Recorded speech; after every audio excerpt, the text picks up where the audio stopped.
She thought she married the perfect man. He held her hand through every prenatal appointment, whispered promises of forever into her ear, and painted the nursery in soft shades of hope. But one ultrasound changed everything, and within days she was dead. Before we dive deep into this chilling story, make sure to like, comment, subscribe, and turn on notifications for more gripping true crime stories just like this. Your support helps bring these hidden stories to light. It all started in a peaceful little town in Vermont, a town where neighbors still borrowed sugar and waved at each other across picket fences. Catherine Hayes, 28, was the kind of woman people described as sunshine in human form. She was a schoolteacher, 5 months pregnant with her first child, and married to Thomas Hayes, a former Marine turned high school counselor. To the outside world, Thomas was the ideal husband. He brought her lunch during breaks, attended every prenatal appointment, and was known to gently rub her back during church services when the pregnancy made her uncomfortable. Social media painted their life as a fairy tale. Picnics, baby bump photos, gender reveal cakes, and captions like counting down the days to meet baby Hayes. But behind the carefully curated Instagram posts was a storm brewing, one that no filter could hide.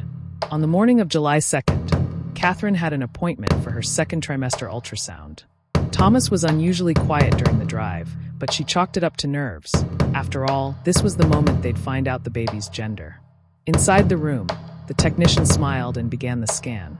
Everything seemed fine until she paused. Then she called in a doctor. The screen showed something unusual. Not about the baby, but about the conception. Later that day, when Catherine was alone with her OB/GYN, she received startling news.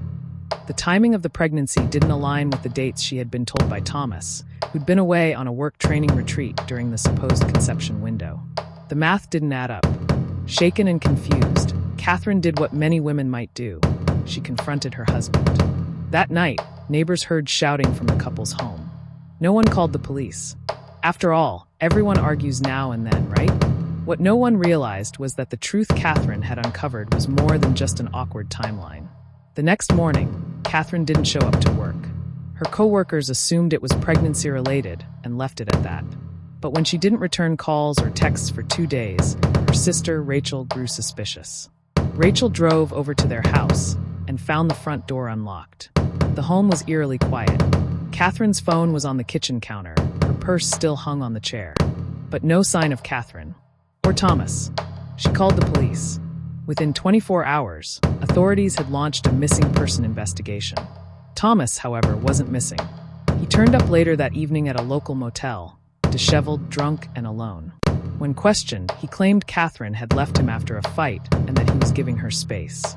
Detectives didn't buy it, especially when they discovered security footage from a neighbor's camera, showing Thomas carrying a large black duffel bag out to his car around 2:30 a.m. on the night Catherine vanished. What was inside that bag would later be revealed in the most horrifying way. 5 days after her disappearance, Catherine's body was found in a shallow grave near a secluded hiking trail. Wrapped in a tarp, her wrists bound, still wearing the necklace Thomas had given her at their wedding. An autopsy revealed she had died from blunt force trauma to the head, and that the baby was still alive at the time of her death. The shock rippled through the community. The man everyone called a gentle soul was suddenly the prime suspect in a double murder investigation. But why? As investigators dug deeper, a dark web of secrets emerged. It turned out Thomas had been having an affair with a former student, now 22 and 4 months pregnant herself. DNA tests later confirmed that Catherine's baby wasn't Thomas's. It was the result of a brief, emotionally charged encounter Catherine had during a period when Thomas had abruptly disappeared for a week, something she'd never told anyone. But what pushed Thomas over the edge wasn't just the affair. It was the fact that his mistress, too, was pregnant. 2 pregnancies. 2 women.